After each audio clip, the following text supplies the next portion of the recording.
오늘 얘기해 볼 주제는 아주 중요한 주제예요. 지정학 피봇에 대해서 얘기를 해보려고 합니다. 안녕하세요. 똑똑하게 투자하는 법 똑투입니다.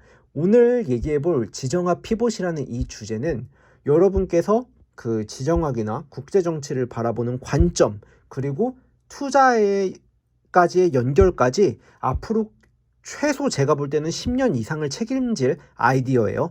이거는 제가 생각할 때 제가 지금 오늘 이번 영상에서 말씀드릴 것의 가치는 저는 1억 원 이상이라고 자부를 합니다. 물론 똑같은 걸 들어도 살릴 수 있는 사람은 그 이상의 가치를 만들어낼 거고, 그렇지 못한 자질을 갖고 있으면 뭐 한 푼도 못 만들어내겠죠.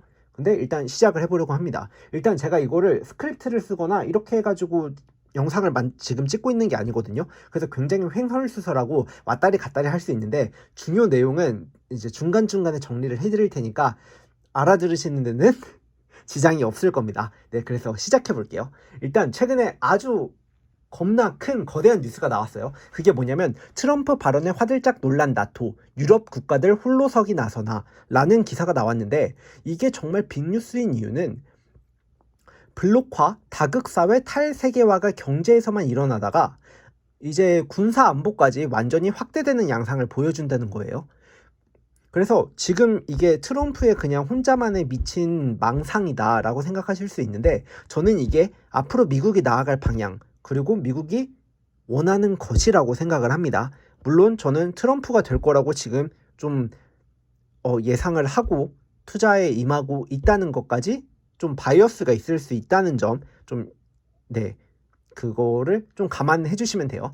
그래서 이 뉴스가 말하는 바는 경제에서만 일어나는 블록화, 다극사회 탈세계화가 군사안보까지 완전히 확대되는 양상을 보여주는 뉴스임에, 결과적으로는 첫 번째, 냅다 관세 때리는 게 너무 당연한 사회로 변화할 거다. 그리고 애초에 관세 높이는데 눈치 볼 국가가 사라짐을 뜻합니다. 그 국가가 미국이었죠. 그리고 두 번째는 관세로 중국을 대놓고 때리기가 가능해집니다. 그래서 이 관세를 때리는 게, 여러분, 저는 그냥 약간의 페널티 정도라고 생각을 했는데, 지금 미국이 이제 막장 운영으로 넘어가면서 이 관세라는 게 어떤 느낌이냐면, 나 너희랑 무역 안 해 라는 메시지를 완곡한 표현으로 나타내는 게 관세가 아닐까라는 생각까지 들기 시작했어요. 그만큼 관세라는 게 페널티를 넘어선 수준까지 확대되는 조짐이 보이기 시작했다는 거예요. 그리고 이 뉴스가 중요한 세 번째 이유는 방산산업의 장기 성장률 상승 요인이라는 점입니다. 그리고 네 번째는 당연하게도 글로벌 분쟁 수와 강도가 상승할 것이다 라고 예상되는 점. 그리고 다섯 번째는 트럼프가 집권 후 이전에 미국이 주도했던 그 룰로 롤백이 가능한지가 묘연해진다는 겁니다. 왜냐면 신뢰는 쌓는데 오래 걸리지만 한순간에 무너지기 마련이기 때문이죠. 그리고 월스트리트 저널에 이런 뉴스도 나왔어요. 스크래치부터, 그러니까 아예 제로부터 태양광 산업에 보조금을 붓겠다는 뉴스가 나왔습니다. 이 말은 즉 중국 태양광 안 쓰고 태양광 주권, 에너지 주권을 0부터 쌓아 올리겠다는 말이에요. 그러니까 모든 안보 권역에서 탈세계와 블록화가 가속화되고 있는 양상이다, 이 뜻입니다. 그래서 안보 분야가 뭐 학계에서는 뭐 다른 것도 나열되고 그러겠지만, 제가 볼 때는 딱 5가지예요. 식량 안보, 에너지 안보, 그리고 군사 안보, 경제 안보, 마지막이 요즘에 화두되고 있는 사이버 안보입니다. 근데 사이버 안보랑 저는 뭘 옆에 더 껴놓고 싶냐면 기술 안보라고 얘기를 하고 싶어요. 그래서 요 5가지 안보가 점점점 중요해지는 사회가 오고 있다. 그리고 이 5가지 안보가 자립을 하는 방향으로 가야지, 타국에게 의존해서 간다면 굉장히 국가적인 차원에서 위험해질 수 있는 상황이 오고 있다라고 생각을 합니다. 근데 이 상황이 초래된 이유가 뭐냐? 갑자기 트럼프가 나와서 지금 이 사단이 난 거냐? 아닙니다. 제가 생각할 때는 딱 이거예요. 그러니까 G2가 군림하는 시대였었어요. 지금 근 10년은. 그래서 미국이 1등, 중국이 2등이었죠. 그래서 미국 1등은 되게 좀 신사적이었어요.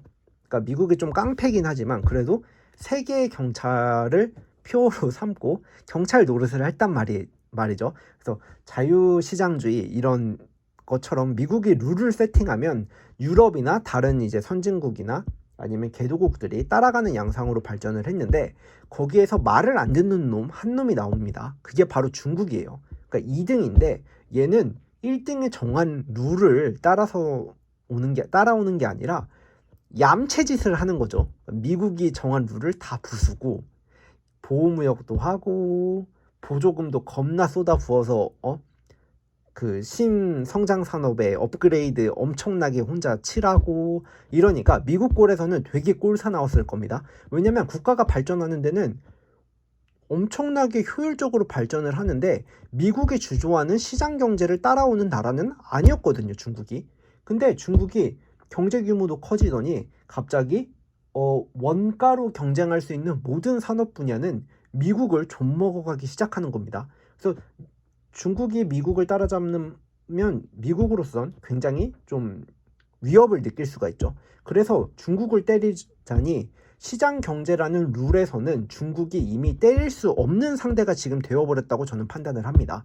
태양광이나 이런 신재생 에너지로 유럽도 그렇고 미국도 그렇고 중국을 좀 못살게 굴려고 잡으려고 했더니 그런 뉴스를 봤거든요. 월스트리트 저널인가 파이낸셜 타임즈인지는 기억이 안 나는데 어떤 뉴스였냐면 미국이 작년에 깐 태양광 설비가 중국이 작년에 깐 태양광 설비가 그 미국이 여태까지 깐 태양광 설비를 규모를 능가한다는 뉴스를 봤어요.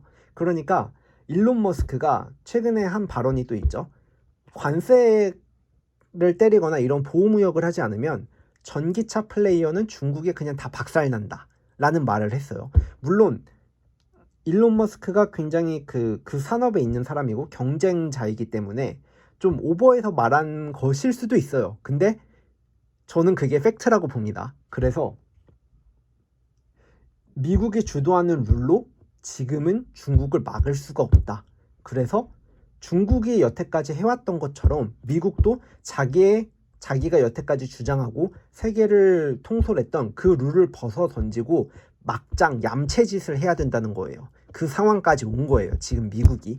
그래서 반도체로 중국을 엄청나게 때리고 중국이 보안 이슈로 어쩌고 저쩌고 딴지를 걸지만 결국 본질은 이거라는 겁니다. 중국이 얌생이 짓을 해서 미국이 여태까지 해왔던 룰로 옥죄할 수 없는 시점까지 그 지점까지 중국이 성장을 했으니 그걸 깔아뭉개려면 미국이 여태까지 고수해왔던 룰을 벗어 던지고 중국이 했던 얌생이 짓을 하면서 그냥 대놓고 중국을 뚜까 팰 수밖에 없는 그런 상황에 모인 겁니다. 그래서 탈세계와 블록화 다극사회를 조장하는 것은 앞으로 미국이 될 거예요. 근데 미국이 여태까지 이런 신사적인 외교 정책 노선을 탔었는데 갑자기 막장짓을 하자니 좀 그런 거죠. 미국이 이제 미쳤나 보다. 근데 제가 볼 때는 미국이 약간 그런 결정을 한 것 같아요. 그러니까 도른 짓을 이제 하려고 하는데 그 멍해를 도른 자를 앞세워서 그 사람한테 다 뒤집어 씌우고 싶어 한다는 거죠.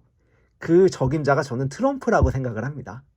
그리고 트럼프가 말한 거는 트럼프 개인의 독단적인 도른 미친 얘기가 아니라 그게 정말 미국의 뜻이고 미국이 나아갈 방향이고 앞으로 10년, 20년 지정학 비봇을 시작하는 하나의 원년이 되지 않을까 싶습니다. 이미 그 조짐이 트럼프 처음에 집권할 때 나타났어요. 근데 트럼프 2차 집권 때 그게 완전히 확실해서 쐐기가 박아질 거라고 저는 보고 있는 거고요. 그러면 이런 지정학 피봇에서 우리는 어떤 투자 기회를 삼아야 하냐? 아까 제가 말씀드렸던 5가지 안보 영역에서 두각을 나타내고 그러한 변화 속에서 성장할 수 있는 기업에 장기 투자하면 된다라는 결론이 나옵니다. 그러면 그 5가지 어떻게 찾냐? 식량 안보는 일단 제가 아는 바가 별로 없고요. 군사 안보는 앞으로 방산 산업 중에 미국도 미국이지만 저는 유럽의 방산 그 예산을 차지할 수 있는 기업이 굉장히 큰 수혜를 받을 거라고 생각을 해요. 그리고 군사용 드론 업체도 굉장히 큰 수혜를 받고 팔란티어 같은 것도 수혜를 많이 받을 거라고 생각이 듭니다. 그리고 식량 안보는 잘 모르겠고 에너지 안보는 친환경 위주로 보시면 될 것 같아요. 미국이 제로부터 쌓아 올리는 태양광 산업을 선언을 했거든요. 그러니까 거기에 맞는 기업을 눈여겨보면 아주 좋겠죠. 그리고 네 번째는 뭐가 있었죠? 군사 안보, 에너지 안보, 그리고 경제 안보, 사이버 기술 안보가 있는데 사이버 기술 안보는 그 사이버 시큐리티 관련 주식 너무너무 비싸지만 앞으로도 유망할 거라고 생각을 하고요. 그리고 사이버 기술 안보니까 AI 관련된 것도 유망할 거고 아까 에너지 안보랑 연결되는 자율주행, 전기차, 배터리 다 유망할 겁니다. 근데 전기차랑 배터리 ESS는 몇 년, 짧으면 1년, 길면 2, 3년간의 부침이 있을 거라고 저는 생각을 해요. 그 이유는 정리해서 말씀드리자면 이거예요. 포인트는 이겁니다. 지금 전기차 서플라이를 그 서플라이 공급 체인을 중국이 꽉 쥐고 있어요. 자원부터 생산까지. 근데 미국이 전기차 시대로 지금 풀다이브를 때리기에는 중국 의존도를 벗어날 수가 없는 상황이에요. 그래서 이 공급 체인을 미국이나 미국 우방국으로 완전하게 어느 정도는 많이 돌리고 나서 전기차 풀드라이브를 걸어야 된다고 저는 판단을 했다고 봅니다.